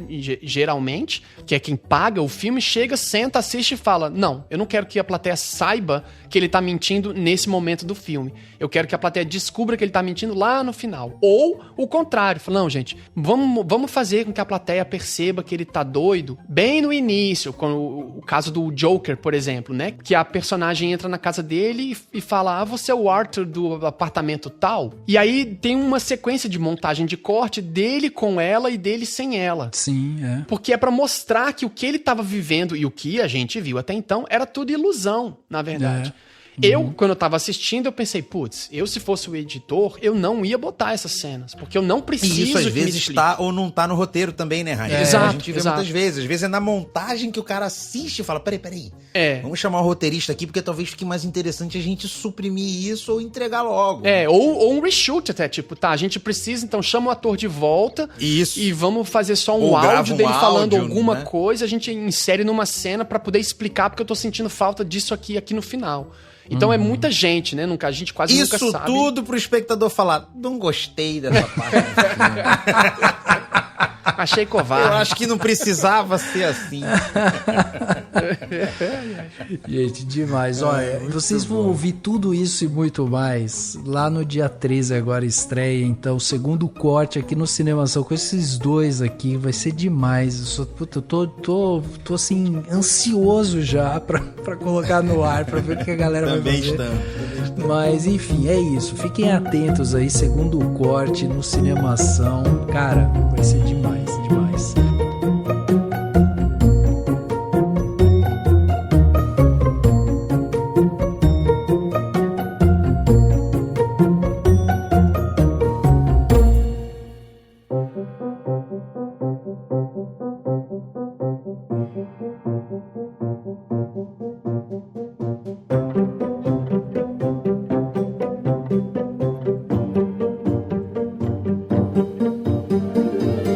Detalhe da semana, né? Aquele momento que a gente dá dicas para vocês, ouvintes, para que vocês possam fazer algo diferente aí durante a semana. Enfim, sempre tem aquela dica boa. Então pega aí seu caderninho, né? Seu celular, já abre o bloco de notas. Ou, né? Lembre-se que tudo que a gente falar aqui vai estar anotado. Então a gente vai dar as dicas, vai estar tudo anotado lá. Heineck falou isso, o Duca falou aquilo, o Rafa falou aquilo. Você vai lá, o que tiver link é só você clicar, você vai ser direcionado. Ou, né? Simplesmente vocês vão ver o que tem ali para você fazer depois. Heineck, vamos começar com você de plano detalhe. O que você trouxe pra gente aí? Pode ser 1, 2, 3 dicas, quanto você quiser. Vamos. Bom, eu vou indicar um filme. Boa! Eu vou indicar um filme porque a gente até já fez um episódio, mas depois que eu fiz o episódio, eu me apaixonei novamente pelo filme e acho que vale a pena as pessoas investirem nele, assim, tipo, assistir algumas vezes. É o tipo do filme que você pode comprar e ter em casa pra volta e meia assistir, que é o Piano. Filme de 1993, dirigido pela Jane Campion. E é um dos filmes que a gente já falou no segundo corte. A gente já fez um episódio, tá lá no Sala, né? Que a gente destrinchou tudo o que acontece. Ele é um filme cortado por uma mulher também. É um filme, não é muito antigo, eu não gosto de chamar de filme antigo, porque ele é de 90. Senão a gente fica muito antigo, né? Eu não sou de 90 e o filme é antigo, ele é de 90, aí fica pior pra mim. Você é de 94, é por isso que... 94, tá ótimo. Mas o que eu quero chamar a atenção no filme, que eu acho que vale a pena vocês assistirem um filme com esse olhar mais técnico, é assim, pensa que esse filme foi filmado provavelmente em 1990 e alguma coisinha, né, antes de 93, ele leva mais ou menos um ano pra fazer, mais um ano pra montar o bicho, e ele é um filme filmado em película, e que resistiu muito até os dias de hoje, mesmo com as telas super escuras dos coloristas dos filmes atuais, né, que estão ficando cada vez mais escuro, os streams cada vez mais escuro. Ele é um filme que ainda resiste esse high definition range que a gente usa nas nossas TVs. Então, se você assistir ele na sua TV, ele ainda tá bonito, cara. E o motivo pelo qual eu quero chamar a atenção é que eu nunca tinha me dado conta quão bonito é o escuro, cara. Quão bonito é a parte escura, esverdeada que esse filme tem. Porque esse filme tem uns detalhes muito simbólicos nos lugares onde tá a câmera apontando para pontos escuros. E acho que é uma coisa que só a película deu conta de fazer, o digital ainda não deu conta, que é deixar uma textura no lugar escuro. Porque para quem filma coisa, quem já usou câmera em algum aspecto, sabe que quando você abre a câmera e o lugar tá escuro, a tendência é que a imagem sempre fique horrorosa, sempre fique feia, né? Porque a câmera vai tentar abrir muito a abertura para poder captar mais a quantidade de luz, e onde não tem luz vai ficar ruído de informação que os dados vão ser captados pelos sensores. compressor. Então fica sempre aquele granulado, meio aquele barulho assim, sabe? Meio ruim, que é um ruído que se chama mesmo, tipo esse noise, né? Que fica atrapalhando a imagem. E aquilo pode ser num nível tão grande que de fato distrai a plateia. Onde você vê preto e aquele preto tá piscando, aquilo pode até distrair a plateia de alguma forma. Então, esse filme tem um detalhe muito grande nos escuros, assim, nas partes escuras do frame. Então eu chamo a atenção pra vocês, tipo, assiste lá. É um filme muito bonito, um filmaço com vários aspectos. O som é muito interessante, porque é um som bem simplão também, né? Porque é um período que o cara tem poucas microfonações, praticamente é tudo meio ADR esquisito. Então é um filme muito rústico, cara. E ele resistiu bastante ao tempo e eu acho super brilhante, cara. Eu acho super brilhante mesmo, no sentido de bonito, assim, sabe? Então minha dica é assista esse filme, porque eu me apaixonei de novo. Depois que a gente fez o episódio, eu fui ver de novo e fiquei assim, caracas, que obra de arte fera, assim, sabe? Que simbolismo, para além da história, na verdade, mas que simbolismo, assim, sabe? E todo mundo é muito, muito bom nesse filme. Todo mundo executando musicalmente, é tudo, enfim, eu sou bem fã. Acho que vale a pena pensar nesse aspecto aí. Boa, esse é meu boa. plano, detalhe. Tá na MUBI, viu? Pra você que tem assinatura da MUBI, vai lá, assiste, porque tá na MUBI. E Jane Campion é a diretora de Ataque dos Cães, né? Pra quem... Também. Maravilhoso. Ela é maravilhosa. Quem quer fazer essa relação mais contemporânea, porque eu só dei exemplo de coisa velha aqui, né? Vamos lá. Duque, e você? O que você trouxe de bom pra gente, de plano detalhe? Também pode ser filme, série, uma comida, de repente. Eu vou dar duas dicas rápidas, assim. Na verdade, o tempo inteiro que a gente tá aqui conversando, ouvindo, é muito natural que a gente solte expressões, palavras, termos que provavelmente no segundo corte a gente vai usar até mais e talvez uma parte da galera não esteja habituada. Então, eu procurei aqui, enquanto a gente conversava, um glossário do audiovisual. Olha! Pra galera que tem dúvida do que é um plano detalhe, o ADR, o contre-plongé, enfim, qualquer tipo de termo usado no cinema. Então, eu vou deixar com você, Rafa, o link aí desse glossário. Tá em português, tem um monte de coisa bacana ali, dá pra entender um pouquinho, os curiosos, procurar o que significa o quê, porque a gente às vezes fala com muita naturalidade. Como eu disse, no segundo corte a gente fala, olha, pra quem não sabe, over the shoulder é aquela câmera que fica atrás do ombro e tal, não sei o quê. A gente tenta explicar sempre que a gente se toca, porque a gente fala, como eu disse, com uma certa naturalidade, então pra não passar batido, a gente tenta explicar. Mas eu vou deixar um glossário aqui que não chequei, confesso, né, em nome da transparência, se tá completíssimo, mas pelo que eu passei o olho, tem um monte de termo legal aqui. Então vale a pena. E para não perder a linha técnica, para você aí que quer se descobrir ou tem um interesse na parte da edição, né? Ou tem um filho, uma filha que já tá editando, quer trabalhar com audiovisual, eu vou deixar uma dica de uma plataforma que se chama Frame.io, que é uma plataforma de aprovação de vídeos e colaboração e que tem um blog muito legal, né? Que fala sobre pós-produção, fala sobre workflow, fala sobre behind the scenes dos filmes. Então, assim, a galera que fez, por exemplo, Ataque dos Cães, quando vai aprovar um filme, o que eles usaram, que câmera usaram, da parte de produção, da parte de negócio. Ele é um blog que ele é mais para profissional, mas ele tem uma linguagem muito bacana para quem se interessa, para quem quer conhecer o mundo mais profissional, né, do lado mais profissional da coisa. Então, o blog se chama Frame.io Insider, é um blog que tá em inglês, a ferramenta se chama Frame.io, então eu vou deixar essas duas dicas aí pra galera já sentir o gostinho que, assim, pra entrar no segundo corte, já tem que também procurar um pouquinho desse palavreado aí que a gente usa, essas técnicas, que só vai contribuir pra gente debater de forma mais profunda essa tão amada arte que a gente fala tanto aqui. Você sabe, Duca, que o Frame.io tem uma parceria grande com a Adobe pra criar Foi comprada pela Adobe, né? Pois é, e aí se a DaVinci... Se a Blackmagic DaVinci Resolve te escuta falando isso, ele tira a sua parceria que você tem com a mas eles não tem como fugir. O Heineken fala isso porque muita gente usa o software que é o Premiere da Adobe, né? Sim. Muita gente se popularizou e tal. E eu, que usei muitos anos e fui parceiro, fiz coisas com a Adobe e tal, depois de um tempo migrei pro DaVinci Resolve, que é uma ferramenta que inicialmente era pra cor, né? Pra trabalhar a colorização, não sei nem se o termo em português seria esse, enfim, dos filmes, mas que hoje também é, na verdade, desde 2016, se não me engano, 2017, quando eu passei a usar, uma ferramenta de edição muito completa também. Entendi. Então, agora que a Adobe comprou, né, o Frame.io, aí usa aquilo, mas assim, a comunidade no fim, todo mundo se ajuda. É isso. É que ele fala isso, mas é porque ele não quer falar que, na verdade, ele é pago pela Blackmagic pra ficar promovendo o Resolve. Ele é pago, ele só não fala. Não é assim. E a Adobe só comprou a Frame.io pra esfregar na cara do Duca. Com certeza foi isso. Olha, eu faço a minha parte, eu faço meus stories, eu posto os dois, eu posto o Frame.io, eu posto o Premiere, porque é inevitável, um editor hoje em dia tem que não dominar necessariamente todas as plataformas, mas é interessante que saiba operar, trabalhar nas disponíveis, Final Cut, Avid, né, o Media Composer, porque assim, no Brasil, não só no Brasil, mas no mundo é assim, quanto mais você souber do seu trabalho, né, você é motorista, você dirige um Fusca, dirige uma BMW, dirige qualquer carro, então Exato. É mais uma dica pra quem também tá interessado, eu vou editar só na plataforma tal, às vezes você vai se aprofundar mais numa, mas é interessante você navegar pelas outras também.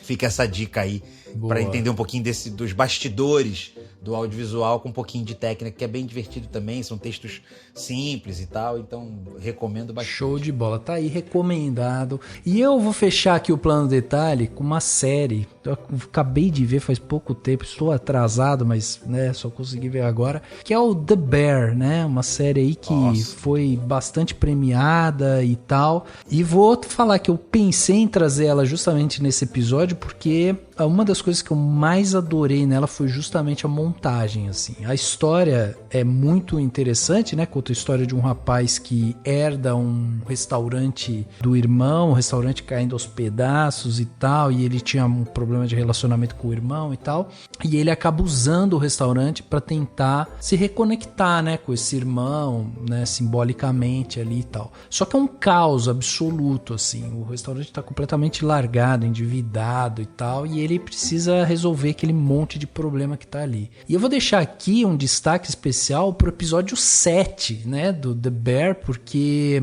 é um plano sequência, é o episódio mais curto deles, tem 20 minutos, um plano sequência, e aí o que eu li dos produtores e tal é que realmente é um plano sequência. Não tem cortes invisíveis ali nem nada. Não é um truque. Não é um truque. Mas eu vou falar pra vocês que são editores, eu acho que vocês vão olhar ali, vão bater o olho e vão falar, opa, não sei não, hein? Falaram que é plano sequência, mas não sei não, viu? Porque tem umas cenas, aquelas cenas, sabe quando o cara passa bem na frente da câmera? É o truque.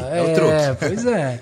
Então, mas assim, os caras falaram que, né, não foi feito, que é tudo plano sequência, mas é um episódio angustiante, assim, porque eles estão no meio do caos ali, tendo que produzir e tal, e você tá ali no meio, né, você vira a câmera, você tá correndo junto com eles, anda pra um lado, vai pro outro, briga e discussão, e aí o outro quer discutir a existência, sei lá o que.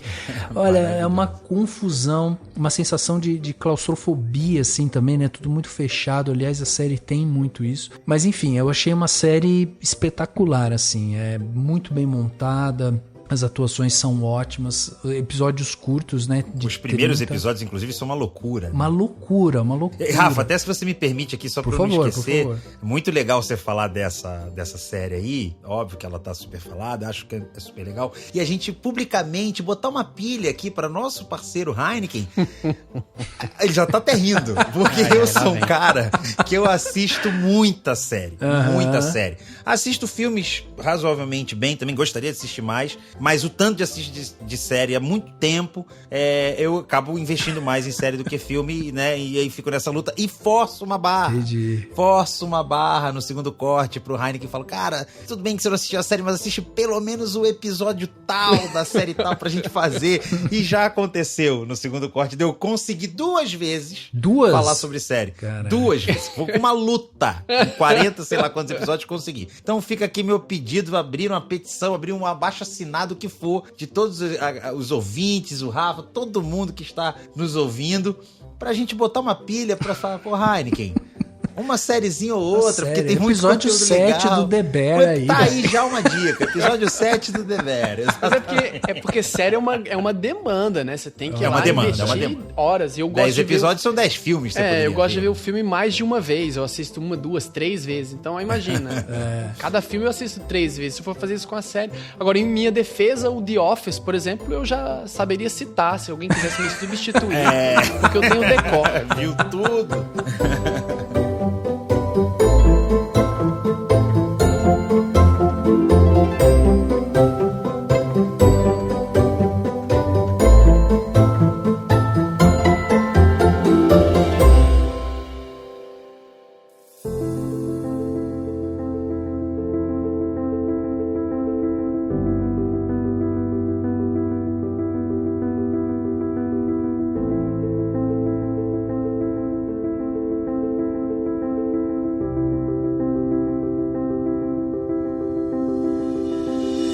Gente, é isso. Chegando aqui então no final desse podcast Cinemação 493, batemos aqui, né, mais uma marca expressiva e dessa vez com essas duas figuras sensacionais aqui que estão com a gente, o Heineken e o Duca. Queria agradecer a presença de vocês mais uma vez aqui. Heineken, obrigado por disponibilizar seu tempo, vir aqui conversar com a gente. Obrigado também, né, por estar trazendo o segundo corte para dentro do Cinemação. E queria que você deixasse aí, né, o convite para quem quiser acompanhar o seu trabalho, acompanhar você nas redes sociais também. Como que faz? Onde que você tá? Como é que faz? Então, eu agradeço imensamente pra gente poder começar essa parceria e, enfim, fico muito feliz. Já sou ouvinte, né, do Cinemação, já estava aqui, sou apoiador do Cinemação. Fica o convite para as pessoas também apoiarem o Cinemação. Isso aí. Eu sou apoiador, acho que é um lugar que, enfim, tem muito respeito com o trabalho do audiovisual, por isso que é um dos podcasts que eu realmente incentivo e divulgo e falo para as pessoas e faço uma promoção pessoal mesmo, porque eu acho que vale a pena. Então eu fico muito feliz da gente poder estar fazendo essa loucura, né, de trazer esse tipo de conteúdo aqui para dentro. Espero que as pessoas curtam bastante. A gente tem muito carinho para fazer os episódios. Pode ter certeza que o episódio sai com muito carinho, não só na gravação, qualidade do áudio, de tentar fazer você se sentar, pelo menos põe um fone de ouvido e curte, porque a gente, né, trabalha o reverb, o Duca sabe, né? Eu fico mandando pra ele um trechinho por trechinho. O que você acha desse tanto? O que você acha desse tanto de reverb? Tá muito, tá pouco? Tipo, não é uma coisa que a gente faz porque simplesmente só faz. A gente realmente quer que você curta e tenha esse momento de fruição com o produto artístico. Se você tiver a fim de acompanhar a gente, pode procurar nas redes sociais, né, o @segundocorte. Eu tenho um Instagram também, o @Heineken, né, REINECKEN, mas @Heineken no Instagram e no Twitter. Twitter eu não uso muito, mas tem lá também. Mas se você quiser procurar o Segundo Corte, a gente vai também, eventualmente, tentar postar coisas visuais lá, né, pedaços de vídeo, pedaços de trecho e tal. E já deixar claro que a gente falou tudo isso que a gente faz, que faz não sei o quê, mas assim, às vezes o episódio sai mais brutão mesmo. A gente, tipo, assiste e fala. Às vezes sai com bastante link, com bastante informação, mas às vezes ele sai mais bruto, assim. Então vai com parcimônia e a gente vai junto e vai dar certo. Falou? Tô por aí. Boa. Boa, muito bom. Duca, obrigado também. Obrigado pela sua estreia aqui. Espero trazer você outras vezes pra gente falar também sobre outras coisas, né? Tem tanta coisa bacana pra falar. Obrigado pela confiança, né? De trazer também o Segundo Corte pra dentro do Cinemação. E deixa também suas redes sociais, enfim, quando a galera quiser acompanhar aí um pouco do seu trabalho, que você tá fazendo. Duca também é músico. Esse pessoal, eu te falo. Multitalentoso. Rafa, eu, cara, também não tenho palavras. Eu sinto muito honrado de estar aqui com vocês no Cinemação. Também ouço o podcast, adoro. Tô muito feliz dessa nova etapa do Segundo Corte. A gente tá aqui, faço das palavras do Heineken as minhas, porque ele, além de ter fundado, trazido essa história, ter me convidado desde o começo, é o pai da criança e é o cara que vai dar aula pra gente aqui a todo episódio que a gente ouvir. Então, convido a todos a, mais uma vez, como eu falei, a apostarem, investirem com a gente nessa ideia, que a gente junto vai fazer essa comunidade qualidade e cada vez mais a gente vai interpretar e curtir, falar sobre cinema de uma forma cada vez mais pop, mais legal e mais descontraída. Nas redes sociais eu tô naquele momento mais vivendo a vida vivida do que postada, como dizem os jovens, né? Então, além de, graças a Deus, estar trabalhando bastante, tá? Eu tô ali nas redes sociais, @DucaMendes, adoro conversar, adoro falar, então, por mais que eu de repente não esteja tão atualizado nos posts, me chama na DM, quer tirar dúvida, quer conversar, quer mandar o trabalho, quer pedir dica, quer me contratar, fica aí isso, também, né? O jabá, ducamendes.com ou .br, enfim, tem um pouco do que eu faço lá, obviamente não dá pra botar tudo no ar, mas, enfim, tô aberto a conversas de todo tipo. E vamos falar. Eu te agradeço imensamente por estar aqui. Acho que a gente vai construir um negócio muito bacana aí pela frente. Obrigado. Vai sim. Obrigado. E para você, né, que tá aí, gosta do nosso trabalho, lembre-se, né, de seguir a gente no Spotify, assinar na Apple Podcast, se inscrever no Google Podcast ou no Castbox e favoritar no Deezer. Dessa forma você vai ficar sempre por dentro de todos os episódios que a gente tá lançando aqui. Gostou desse episódio? Manda seu comentário nas nossas redes sociais ou também pelo e-mail, né, contato@cinemação.com. E é isso, o podcast do Cinemação fica por aqui e a gente se vê no próximo.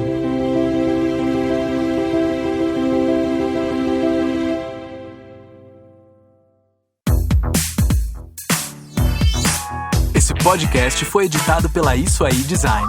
Tudo isso é forma com função. É design estratégico. É isso aí.